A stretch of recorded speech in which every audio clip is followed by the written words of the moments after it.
지금까지 여러분들이 살아오는 그 삶의 여정 가운데에 가장 중요하게 여기는 가치는 어떤 것이었습니까? 내 인생에 있어서 이것은 참 내가 귀하게 여기는 것이다, 소중하게 여기는 것이다 하는 그런 가치들이 있을 것입니다. 그런 가치들은 우리의 삶과 인생에 지대한 영향을 끼치고 또 가장 우선시되는 그 가치는 과연 내가 그리스도인으로 살아가는데 올바른 것인가 하는 그러한 점검들이 필요하기도 하지요. 그렇다면 지금까지 소중하게 여겼던, 귀하게 여겼던 그 가치가 지금 나를 살아가게 하는 데는 어떠한 영향을 끼치고 있는가 한번 생각해 보시기 바랍니다. 성경에서뿐만 아니라 우리가 살아가는 삶에서 위대한 인물들을 가만히 살펴보면 그들에게는 그들만의 우선적인 가치, 우선 가치를 절대적으로 여기는 사람들이 대부분들이라는 겁니다. 어떠한 부분이든 간에 그 위대하다라고 평가되어지는 사람들을 가만히 살펴보면 그들이 최우선으로 놓고 있는 가치들이 한 가지씩은 다 있다라는 것이죠. 어떤 사람은 자신에게 정직하기 위해서 목숨을 바치는 이도 있고요. 인간에 대한 순수한 사랑과 이타심을 위해서 모든 재산을 사회에 환원하는 그런 사람도 있습니다. 우리 역사만 봐도 자유나 인류 평화를 위해서 가진 모든 것을 내던진 사람도 적지 않게 발견할 수 있습니다. 이처럼 사람들은 믿음이나 신념에 따라서 심지어 목숨까지도 버릴 수 있는 그러한 사람들이 참 많더라는 것입니다. 그런데 정작 이것을 가치로 여기고 있지만, 그것을 귀하게 여기고는 있지만 그 믿음과 신념에 따라 목숨까지 버리는 자들, 이렇게 행동으로 옮길 수 있는 사람들을 보면 그렇게 많지는 않습니다. 해야 한다라는 것은 알고 있으면서도 그렇게 실천하지 못하는 사람들도 참 많다라는 것이죠. 저마다 그렇게 다른 가치관을 가지고 살아갑니다. 자라온 환경들이 다르기 때문에 가치관이 다를 수밖에 없습니다. 그리고 그 후에 무엇을 배우고 무엇을 경험하고 또 누구를 만나고 가지고 있는 재능과 관심, 그리고 성격과 기질, 여러 성향들이 그런 가치를 형성해 나가는 데 많은 영향을 끼치게 되지요. 그렇게 다양한 가치관 속에서 자기가 무엇을 중요하게 여기는가를 스스로 알고 살아간다라는 것, 참 귀한 일일 것입니다. 왜냐하면 그 가치를 향해서 매진할 수 있기 때문이지요. 가치관이라는 게 바로 그런 겁니다. 어떤 가치에 대한 관점을 말하는 것인데, 우리가 바라보는 세상이나 이 사상에 대한 어떤 태도를 취하는가로 말할 수 있습니다. 흔히 값어치 있는 일 혹은 가치 있는 일이라고 표현하는 것들을 가만히 살펴보면 이 가치관이라는 것에서 값어치라는 뜻을 함께 발견할 수가 있는데, 즉 이 무언가를 가치 있게 생각한다라는 것은 그것을 값어치 있게 여긴다라는 뜻이 됩니다. 그래서 우리가 아끼는 모든 것을 가치관이라고 부르고, 그 아끼는 것에 대한 그 값어치를 어떻게 생각하고 있는가를 드러낼 수 있는 것이지요. 그 가치관이 우리의 삶의 중심이 되니까 무엇이 중요한지를 알고 살아가는 것, 그것이 인생을 보다 더 가치 있게, 내가 가치 있게 여기는 것으로 말미암아서 내 인생도 가치 있는 그런 인생이 될 수 있다라는 것입니다. 미국의 여론조사 기관 퓨 리서치 센터가 있는데, 거기서 이 한국을 비롯한 17개 선진국의 성인 19,000명을 대상으로 한번 조사를 해봤답니다. 자신의 삶을 의미 있게 만드는 가치는 무엇입니까? 무엇이 당신의 삶을 의미 있게 만들어 갑니까? 라는 질문이었습니다. 무엇이 가장 많았을까요? 전체적으로 19,000명을 대상으로 했을 때 약 38%가 가족이라고 꼽았습니다. 가족이 나에게 가장 귀한 가치를 가지고 있습니다. 그 뒤를 이어서 직업을 얘기한 사람이 있었고, 물질적 풍요를 얘기한 결과가 나오게 되었습니다. 17개 선진국 중에서 한국만 따로 뽑아가지고 이 결과를 보니까 한국에는 결과가 어떻게 나왔을까요? 가장 가치 있는 것이 무엇입니까? 라고 물어봤더니 한국에서는 가족이 아니고요, 물질적 풍요가 가장 우선적인 가치로 꼽혔다는 겁니다. 그 다음이 건강, 그 다음이 가족 이렇게 꼽혔더랍니다. 참 안타까운 마음이 들면서도 왜 우리나라에서는 이런 결과가 나왔을까라는 그런 생각들이 들기도 합니다만, 그래요. 사람들마다 살아가면서 각자가 끝까지 소중하게 여기는 것은 다 다를 수 있으니까, 비록 많은 사람들이 물질적 풍요를 선택하긴 했지만 그래도 가족을 선택한 사람들이 있고, 그 사람들에겐 또 가치가 나와는 다른 가치관을 가지고 살아가는 사람들이 있으니까 라고 이해하고 넘어갈 수 있는 부분들이기도 합니다. 명예도 있고요, 재물도 있고요, 자존심이나 추억, 우정, 가족, 사랑, 이 여러 가지 가치들이 사람들에게 다 있습니다. 무엇 하나 소중하지 않은 것들이 없습니다. 왜냐하면 인생이라는 것이 하루아침에 만들어지는 것이 아니지 않습니까? 매일매일 쌓이고 쌓여서 이루어지는 그러한 인생이다 보니까 어떠한 가치든 소중하지 않다라고 얘기할 수는 없습니다. 다 소중한 것들이지요. 그 소중한 그 가치 있는 것들을 통해서 큰 의미를 찾고 그런 삶을 이루어가는 그런 인생을 살아가게 됩니다.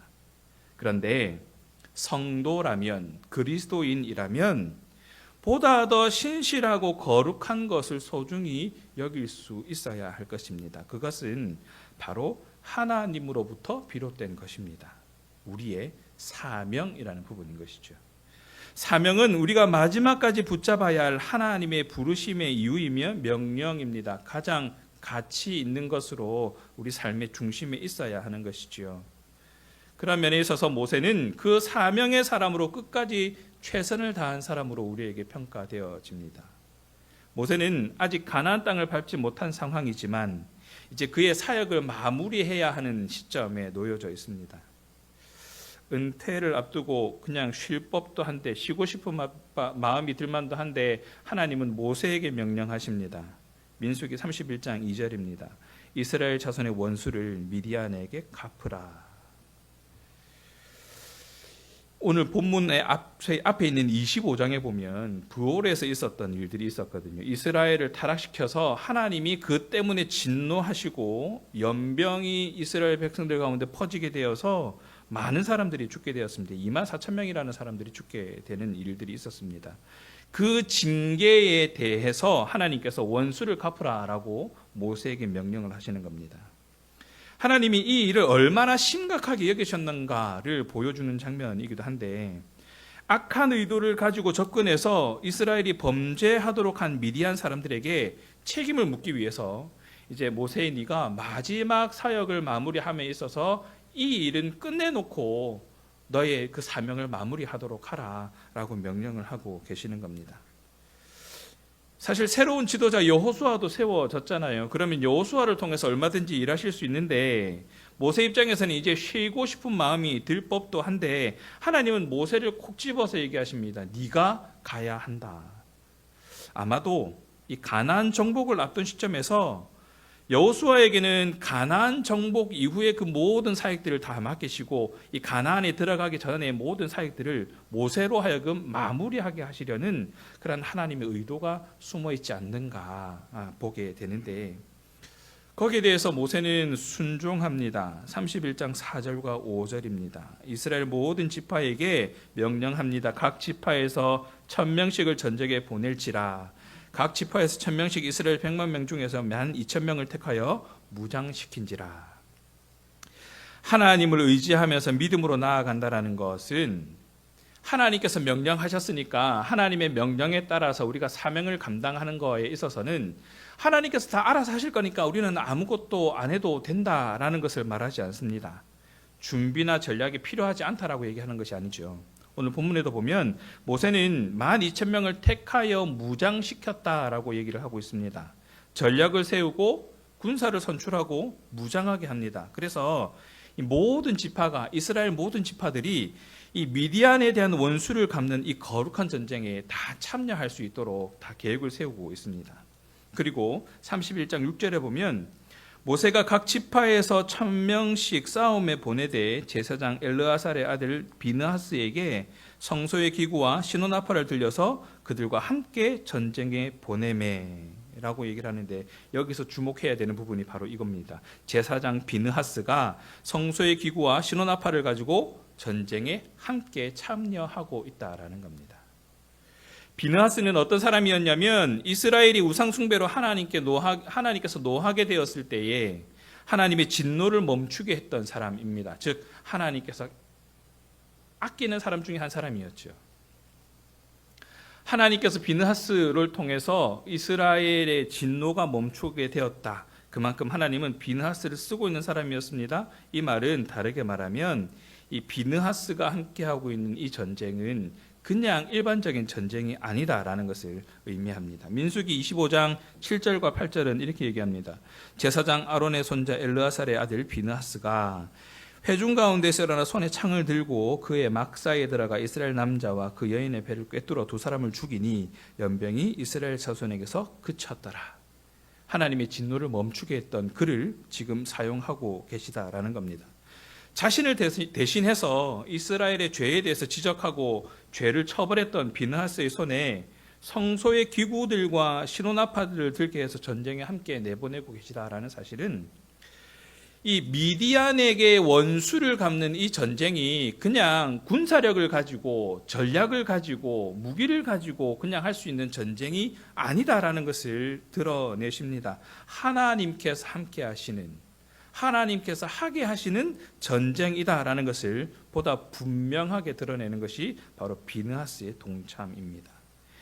전쟁은 병력이 되게 중요합니다. 군사가 얼마나 있느냐가 되게 중요합니다. 그리고 그 군사를 가지고 어떠한 전략을 가지고 전쟁에 임하는가도 중요합니다. 그런데 이 전쟁은 하나님께 속한 것이다 라는 것을 다시 한번 드러내고 있습니다. 여호와께서 모세에게 명령하신 대로 모세는 이스라엘 백성들 가운데 군사를 뽑아서 세우고 무장시키고 비느하스와 함께 전쟁에 보내게 됩니다. 그 결과 어떠한 결과가 있게 되느냐? 31장 7절입니다. 그들이 여호와께서 모세에게 명령하신 대로 미디안을 쳐서 남자를 다 죽였고, 병력이 비슷했느냐? 아닙니다. 이스라엘은 미디안의 남자들과 5 왕들과 배후에 있던 악한 술사 발람을 다 죽였다라고 얘기를 합니다. 그리고 부녀들과 아이들을 사로잡았고 가축과 재물을 전리품으로 취했다라고 그 뒤에 쭉 이어지는 내용들이 나오는데, 그 8절에서 11절 내용을 보면 그 내용들이 쭉 나오잖아요. 미디안의 왕들은 에위와 레겜과 수루와 후루와 레바이며 또 부올의 아들 발람을 칼로 죽였더라. 그리고 미디안의 부녀들과 그들의 아이들을 사로잡고 그들의 가축과 양떼와 재물을 다 탈취하고 그들이 거처하는 성읍들과 촌락을 다 불사르고 탈취한 것, 노략한 것, 사람과 짐승을 다 빼앗았느니라. 큰 나라가 작은 나라를 취한 것이 아닙니다. 미디안은 엄청난 나라였습니다. 이 승리에 또 주목해 봐야 되는 것이 어디에 있느냐면 민수기 26장 51절에 보면 이스라엘 자손의 계수된 자가 60만 1730명이었더라. 60만 명 조금 넘는 그 인원 중에 12,000명만 뽑아냈단 말이죠. 그 얼마 안 되는 숫자입니다. 그 숫자를 가지고 지금 미디안과 싸우고 있습니다. 미디안도 한 12,000명 정도 나왔으면 전쟁이 비등비등했겠죠. 그런데 13절 이후에 쭉 나와 있는 거 보면 그 전리품들을 가만히 살펴보면 이게 12,000명 규모의 병력이 아니라는 거예요.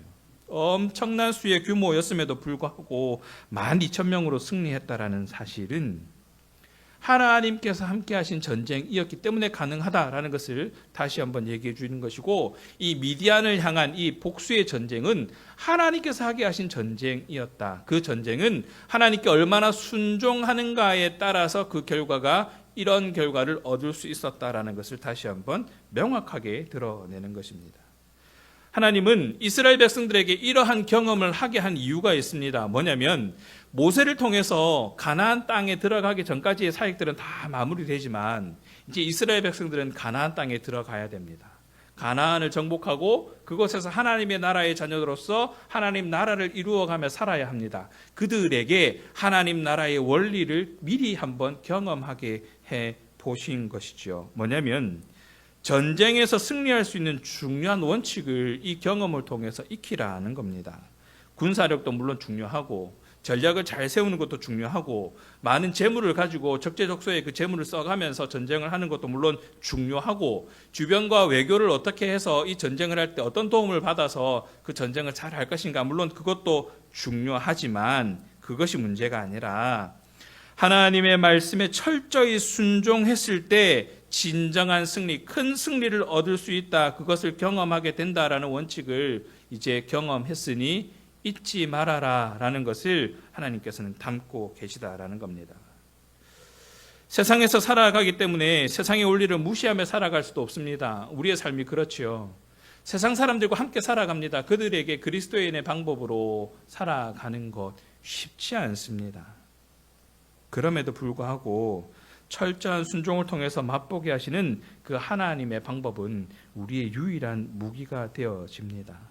성령의 능력을 힘입는 저와 여러분이 되어야 할 것입니다. 때를 따라 돕는 은혜 안에 머물면서 하나님의 섭리를 경험하는 그런 저와 여러분이 되어야 한다라는 것이죠. 철저한 순종만이 하나님 나라를 향한 온전한 승리를 얻을 수 있게 해준다라는 것입니다.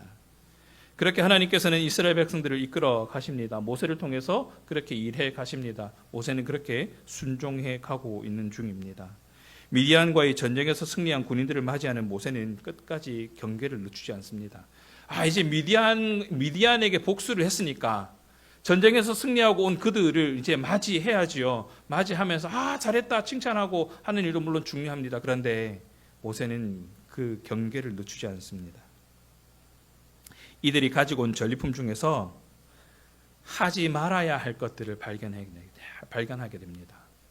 해야 할 것들을 하지 않은 것들을 발견하게 됩니다. 31장 13절에서 15절입니다. 모세와 제사장 엘르아살과 회중의 지도자들이 다 진영 밖에 나가서 영접하다가 모세가 군대의 지휘관 곧 싸움에서 돌아온 천부장들과 백부장들에게 노하니라.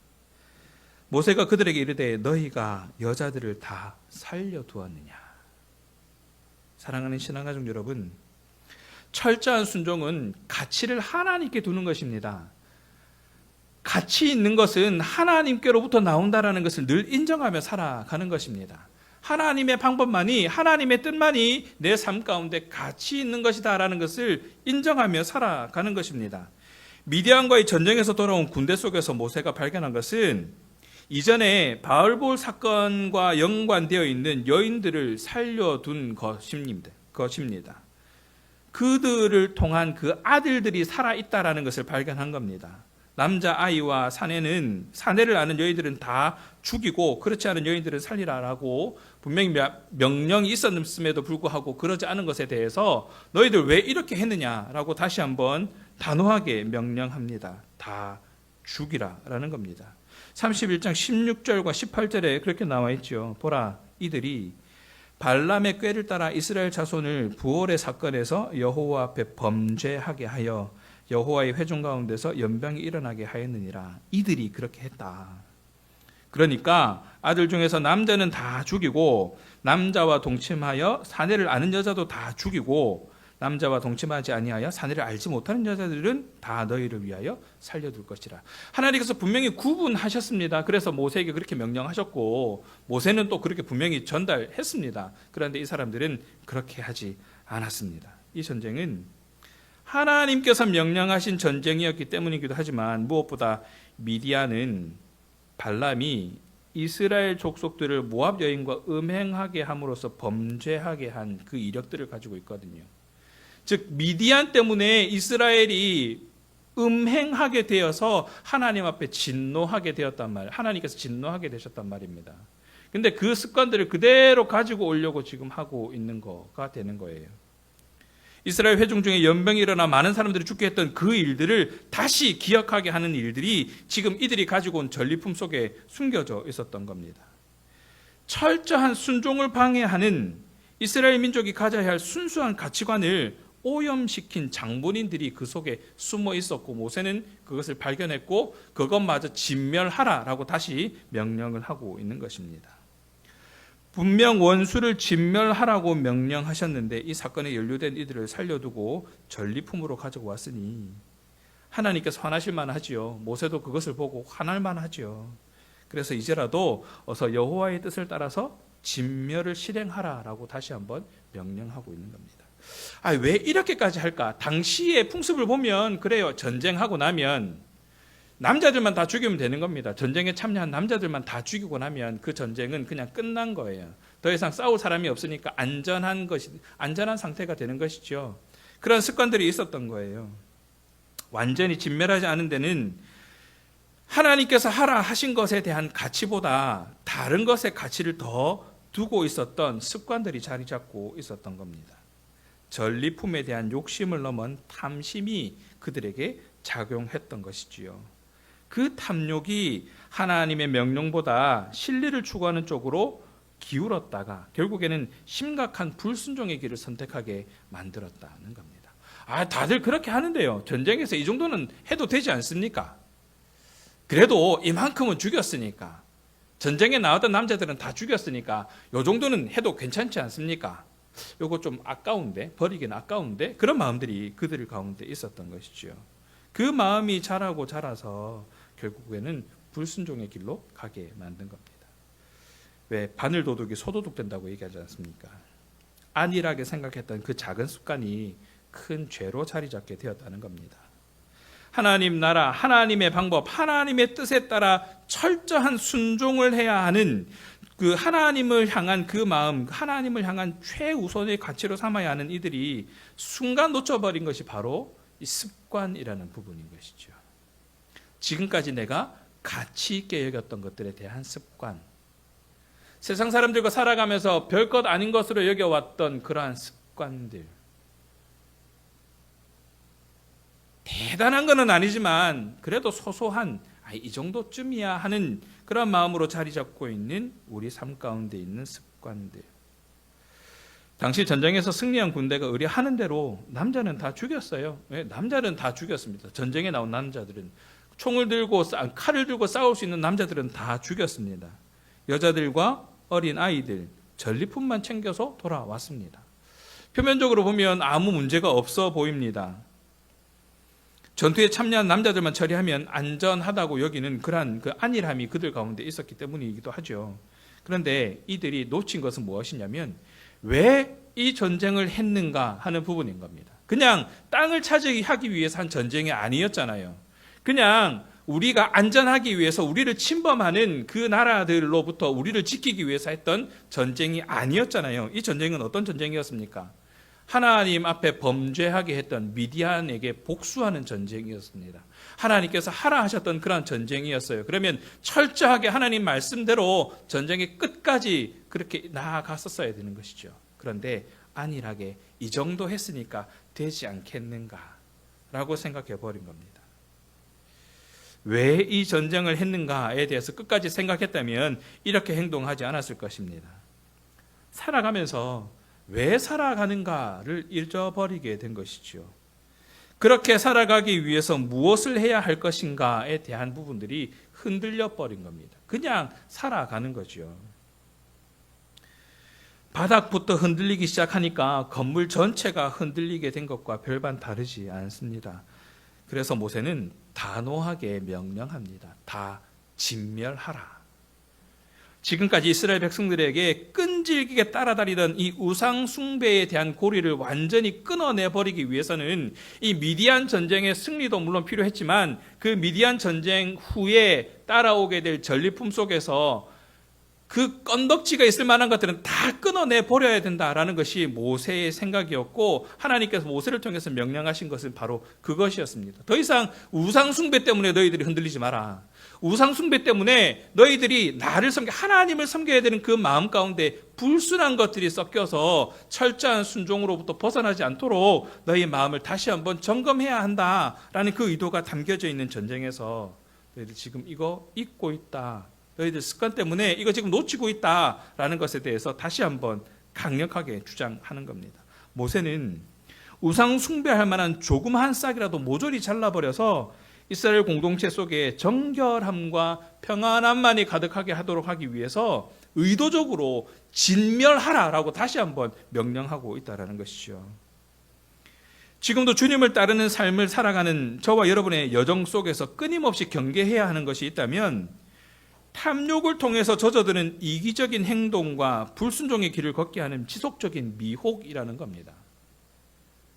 강력한 힘으로 우리를 유혹한다면 우리는 오히려 단단하게 지켜낼 수 있습니다. 어떤 큰 어려움이 우리에게 와서 우리를 흔들어낸다면 오히려 우리는 하나님께 더 간구할 것이고 하나님께 더 매달릴 것입니다. 그런데 별것 아닌 것으로 우리를 서서히 젖어들게 만든다면 하나님의 뜻에 대한 불순종, 곧 탐욕에 따르는 행동은 결국 개인뿐만 아니라 공동체 전체를 죄악으로 끌고 가는 그런 결과를 가지고 오게 됩니다. 작은 탐욕이라도 심각하게 생각하고 버려야 하는 것입니다. 매일 습관처럼 하고 있는 행동이 죄가 아니고 당장에는 큰 문제를 일으키지 않는 것 같은 그런 행동이라 할지라도 다른 사람에게 덕이 되지 않는 일도 많고요. 영적 성장에 도움이 되지 않는 그런 일들도 참 많다라는 겁니다. 다른 그리스도인들도 다 이 정도는 하고 살던데요. 그래도 나는 교회 다닌다고 이렇게까지는 안 합니다. 당장에는 문제가 안 되어 보일 수도 있지요. 그런데 그게 믿지 않는 사람들에게 덕이 되더냐는 것이죠. 함께 신앙생활하는 사람들에게 방해가 되지는 않다냐는 것이죠. 결국엔 내가 성장해 나가는 데 있어서 걸림돌이 되지는 않더냐는 것이죠. 사람이 넘어지는 것은 긴장하고 있을 때 넘어지지 않습니다. 방심할 때 넘어집니다. 이 정도는 괜찮겠지 하는 생각이 쌓이고 쌓여서 큰 죄가 되고요. 헤어나올 수 없는 수렁에 빠지게 되기도 합니다. 다행히 이스라엘에게는 모세라는 지도자가 있어서 그렇게 크게 흔들리지는 않을 수 있었습니다만 이 미디안과의 전쟁이 특별한 원인에서 시작되었음을 잊지 않았던 모세 덕분에 마지막에 진멸하라라는 그런 명령을 다시 한번 들을 수 있었지만 저와 여러분의 삶을 다시 한번 돌아본다면 우리는 늘 경계해야 합니다. 작지만 위험한 습관, 작지만 신앙의 걸림돌이 되는 그런 습관들 하나하나가 쌓이고 쌓여서 철저한 순종에 대한 가치관을 흔들어 놓게 됩니다. 결국 넘어지게 됩니다. 그래서 습관처럼 몸에 배인 행동들을 돌아보고 정리하고 하나님이 원하시는 것이 무엇인지를 깨달아서 결단하는 삶으로 이어져야 한다라는 것이죠. 오늘 본문 31장 19절에서 20절은 이렇게 얘기합니다. 너희는 이레 동안 진영밖에 주둔하라. 누구든지 살인자나 죽임을 당한 사체를 만진 자는 셋째 날과 일곱째 날에 몸을 깨끗하게 하고 너희의 포로도 깨끗하게 할 것이며 모든 의복과 가죽으로 만든 모든 것과 염소털로 만든 모든 것과 나무로 만든 모든 것을 다 깨끗하게 할지니라. 전쟁에 참여한 군인들이 살인으로 부정하게 되자 이레 동안 진영 밖에 머물게 하면서 정결하게 하는 의식을 진행하게 합니다. 하나님이 명하신 전쟁 가운데 있었던 자들이잖아요. 하나님께서 가라 해서 순종했던 자들이잖아요. 그러면 이 정도는 좀 봐줘야 되지 않습니까? 열심히 수고했고 전쟁하고 힘든데 그 정도는 배려해줘야 되지 않습니까? 라고 할 수도 있겠지만 은밀하고 합리적으로 영혼을 파괴시키는 그 일로부터 지켜내는 일들이 바로 이런 거예요. 철저하게 순종하지 않으면 보이지 않는 전쟁에서 패하고 만다라는 겁니다. 합리적으로 생각했을 때 그들이 배려받는 것은 당연하지요. 그런데 합리적으로 해결될 수 없는 부분들이 바로 부정한 것들입니다. 그 부정한 것들은 깨끗하게 치워야 된다는 것이죠. 다 진멸해 버려야 된다는 겁니다. 이어지는 23절에 보십시오. 불에 견딜 만한 모든 물건은 불을 지나게 하라. 그리하면 깨끗하려니와 다만 정결하게 하는 물로 그것을 깨끗하게 할 것이며 불에 견디지 못하는 모든 것은 물을 지나게 할 것이니라. 이 작업이 필요하다는 겁니다. 불에 타는 것은 정결하게 하는 물로 씻고 불에 타는 것은 정결하게 하는 물로 씻고 나머지는 불을 지나게 해야 한다. 정결하게 하는 의식들이 필요하다. 물이나 불을 지나게 하는 것은 죽음과 소멸을 의미합니다. 죽음으로부터 다시 새롭게 태어나는 것을 의미합니다. 우리의 모든 삶이 그렇게 되어야 되는 것이죠. 지금까지 해왔던 삶들도 물론 중요합니다. 그리고 지금 나에게 남아있는 습관들, 지금 여전히 내가 고수하고 있는 좋지 못한 것들에 대해서 그것이 나의 삶을 주관해 나가니까, 내 삶을 지탱해 나가니까 나는 여전히 이것을 붙들고 살아가야만 해라고 생각하는 그 일로부터 우리는 하나님 말씀 앞에 우리의 삶을 내려놓고 정결하게 하는 그 일들을 해 나가야 된다라는 것을 우리는 알 수 있습니다. 세상을 바라보는 마음이 새로워질 때에 철저한 순종을 할 수 있게 된다라는 것이지요. 지금 나에게 남아있는 습관들, 그 습관들이 하나님을 향한 거룩함을 방해하는 것들이라면 단호하게 버릴 수 있어야 된다는 것입니다. 왜냐하면 우리는 철저한 순종을 지켜나가야 되는 사람들이기 때문에 그렇습니다. 저와 여러분은 그냥 구원받은 자로 이 땅을 살아가는 자들로만 국한되는 것이 아니라 하나님의 부르심을 받은 자들이라는 것이거든요. 하나님 나라를 위해서 부르셔서 하나님 나라를 위해서 쓰기 위해서 구원해 주셨다라는 사실을 우리는 놓지 말아야 합니다. 이거 잊지 말아야 돼요. 물론 하나님께서 저와 여러분을 너무 사랑하셔서 그 사랑 때문에 구원해 주신 것도 틀림이 없습니다. 그러나 그 사랑을 받은 자로서, 하나님의 사랑을 경험한 자로서 이제는 하나님의 사랑을 증거하며 드러내는 삶을 살아야 하는 사명자로 부르셨다라는 것이죠. 그렇게 부름받은 저와 여러분의 그 행동을 통하여서, 삶의 결과를 통하여서 하나님께서 영광 받으신다는 것은 우리의 삶의 고백이 되어야 한다라는 것입니다. 미디안과의 전쟁보다 더 중요한 것이 바로 이런 영적 전쟁이라는 겁니다. 의식하지도 못한 작은 습관들이 죄를 만들고 거룩함을 파괴해 나갑니다. 우리가 해야 하는 철저한 순종을 흐려놓는 겁니다. 남아있는 죄의 여지가 보이는 그 죄의 여지가 우리 삶 가운데 이 남아있는 작은 습관들, 그 습관들로 인한 죄의 여지가 하나님 앞에 나아가는 그 거룩한 삶을 흐려놓는다라는 거예요. 그 본질을 흐려놓는다라는 것이죠. 날마다 영적 전쟁을 치르는 저와 여러분의 삶 속에 이 교훈은 깊이 새겨져야 합니다. 하나님 안에서 우리의 죄는 깨끗하게 지워져야 하고, 이스라엘의 원수를 갚는 것도 하나님께 영광 돌리는 일과 관련이 있다는 것을 기억하면서 우리의 삶을 오롯이 하나님께 내어드려야 한다는 것입니다. 이 바알볼 사건 때 하나님의 공의로 이스라엘을 징계하셨지만 하나님은 이스라엘 백성들만 징계한 것이 아니라 그 이스라엘 백성들을 괴롭혔던 미디안조차도 다 징계하고 계십니다. 하나님께서 그 모든 것들조차도 놓치지 않고 계시다라는 것이죠. 하나님은 모세가 마지막까지 이 일을 하면서 그것을 정리해 놓기를 바라셨던 겁니다. 그리고 오직 하나님 말씀을 기준으로 삼아 가기를 원하는 그 삶의 그 새로운 출발을 위해서 온전한 마무리를 모세에게 맡기고 있는 것이지요. 모세가 마지막까지 정결을 요구했던 것처럼 저와 여러분의 삶 속에서 마지막까지 영적 전쟁을 통해서 보다 더 거룩한 삶, 보다 더 철저한 순종을 해나갈 수 있는 그런 삶을 살아갈 수 있는 결단들이 이어져야 될 줄 믿습니다.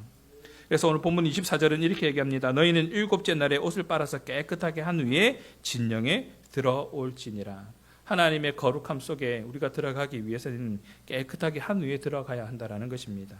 이것이 우리의 존재 이유가 되는 것입니다. 말씀을 정리합니다. 사랑하는 신앙가족 여러분, 다시 한번 질문합니다. 지금까지 여러분의 삶에 있어서 가장 중요한 가치는 무엇이었습니까? 우리의 삶과 인생에 지대한 영향을 끼쳤고 가장 우선시되는 그 가치는 과연 그리스도인으로서 올바른 것이었습니까? 그럼 지금은 어떠합니까? 뇌과학자들이 이런 말을 해요. 우리 뇌는 항상 내가 믿는 것들이 맞다라는 증거를 찾는다는 것을 발견했다고 합니다. 그래서 사람들이 방법이 있을 거다, 더 나아질 수 있을 거다라고 말하기 시작하면 우리의 뇌는 그래, 더 나아질 수 있는 방법이 있을 거야 라고 하는 그 증거를 찾아내기 시작한다고 합니다.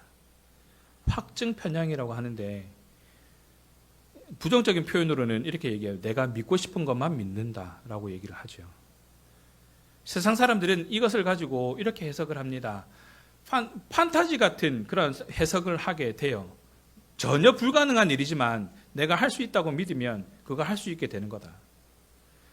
내가 저게 옳다라고 믿기 시작하면 그 일은 옳은 것이 된다라고 세상 사람들은 얘기를 하게 됩니다.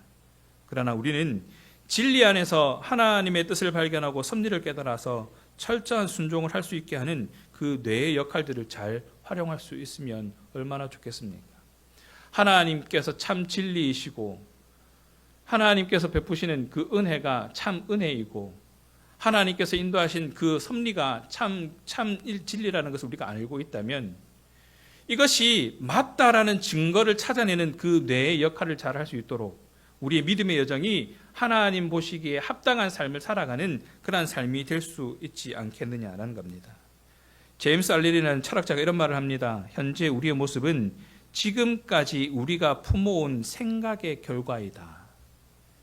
저와 여러분의 지금의 신앙의 모습은 지금까지 우리가 품어왔던 기도의 결과다라고 봐도 무관할 것입니다. 지금까지 저와 여러분의 신앙의 모습은 지금까지 내가 겪어왔던 하나님의 은혜에 대한 결과다라고 봐도 무관할 것입니다.